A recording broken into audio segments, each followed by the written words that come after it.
Last week, Apple updated its Pro line of iPads, and so now we definitely know the difference between a Pro iPad and an iPad type iPad. Here's what it is. A iPad Pro has a bigger screen, a better screen, a faster processor, 4 speakers, support for an Apple Pencil, and support for a smart keyboard. Okay, so what does all that mean? Well, it means that this right here is an all-new shape. It is a 10.5-inch iPad, and it's so good and so powerful, it really just feels like Apple's showing off now. Okay, so 10.5 inches is an all-new size for an iPad, and you can see here what Apple has done is they've increased the size of the entire iPad just a little bit, but they've also reduced the size of the bezels. They're still pretty big on the top and the bottom, but they're way smaller on the sides. So why bother making a new size? Well, Apple says in part it's so that you can have a full-size keyboard. Now, I don't know what Apple's definition of full size is, but it's not the same as mine. This is not a full-size keyboard. But it is just a little bit bigger, and it makes a big difference when you're trying to touch type on it. That also applies to the smart keyboard that Apple offers. Here it is, and it is what we expect from a smart keyboard, what we've seen before. It connects with a little connector on the bottom, and it doesn't have shortcut keys, so a lot of people prefer the Logitech keyboards, which have shortcut keys, and they're also backlit.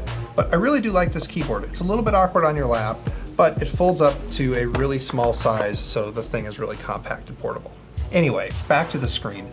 The screen on any iPad is the most important element, and the screen on this 10.5-inch iPad is so good, it's basically unfair. Apple's like that football team in the fourth quarter that's leading by 20-something points, and they're just running up the score because they can. What do you need to know about this screen?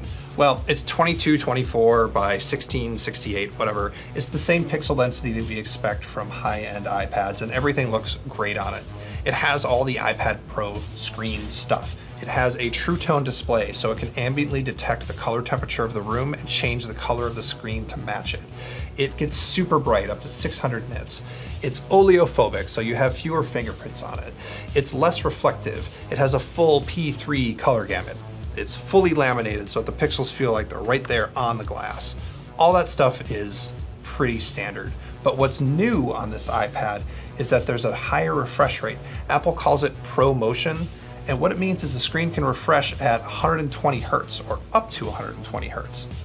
Who cares? Why does that matter? Well, it matters because when you're doing stuff on the screen, like scrolling, the pixels stick with your finger a little bit faster. There's a tiny, tiny little bit less lag there. And when you're drawing with an Apple Pencil, there's also less latency. Apple says it's down to 20 milliseconds, which, by the way, speaking of running up the score, is literally 1 millisecond less than what Microsoft just claimed on its latest product. Okay, here are the rest of the specs just to get them out of the way. On the back is a 12 megapixel camera with optical image stabilization. It's the same camera as on an iPhone 7.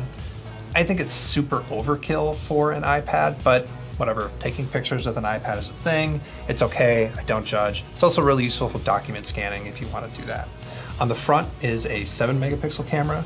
You've also, of course, got Touch ID, which on this one is the latest generation, so it's super fast. There are 4 speakers. You can get it with LTE, which this one has. It also inside has an A10X Fusion chip.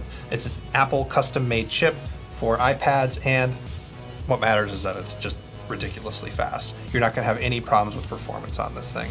The other thing you won't have any problems with on this thing is battery life. Apple claims you can get about 10 hours on it, and actually I'm getting really close to that. I'm getting close to 9, a little over 9 hours a couple of times this past week.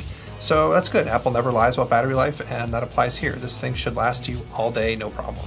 So I haven't talked a ton about software yet, and that's because the software that's running on this iPad Pro is the same iOS 10 that you already know. You hit the home button to go home to a big screen of apps, you slide over to get a split view if you want to have 2 windows at once. Basically the same stuff that you expect from an iPad and have seen in an iPad for a couple of years now. But what's coming later this year is iOS 11, and it is going to radically change your ability to use the iPad as your main computer. The kind of stuff you're going to see is you're going to swipe up to get a dock, just like a Mac, where you can have a ton of apps on it. You can also do split screen, and you can even bring up a third screen. You can do drag and drop, and it's crazy multi-touch drag and drop, so you can take multiple objects and drag them together and slide them over to another app. And most exciting to me, because I'm a nerd, is you're gonna have a real file system, so you can get access to your files without going through crazy hoops that you used to have to go through, whether your files are on Dropbox or OneDrive or Google Drive or iCloud. They're just going to be there ready to access for any app. iOS 11 is going to completely change the dynamic about whether or not this thing can become your main computer. But you can get this right now and not wait for iOS 11. It's running iOS 10, and so should you. Well, let's run through it. To start, this is expensive. The iPad Pro 10.5 starts at $650, and if you're going to spend $650 on a thing, you should probably think about making it your primary device. And if you're going to try and make this thing your primary device, you probably want to step up to the $750 edition, which has 256 gigs of storage, which is enough storage for your main computer. Now, the perennial question for iPads is, can you make it your main computer? Well, maybe. If you know a lot about iOS, you know exactly what you need out of a computer, you know how to get everything out of it, you could probably pull it off. For me, I can't quite do that. There are a few things that I just can't get out of an iPad right now. But I think that might change with iOS 11. So if you're not in a hurry, I would wait. Wait for iOS 11, see what it does to iPads, see if you can turn this thing into your main computer. Until then, basically, if you need an iPad and you must have the best thing, the iPad Pro 10.5 inch is definitely the best thing.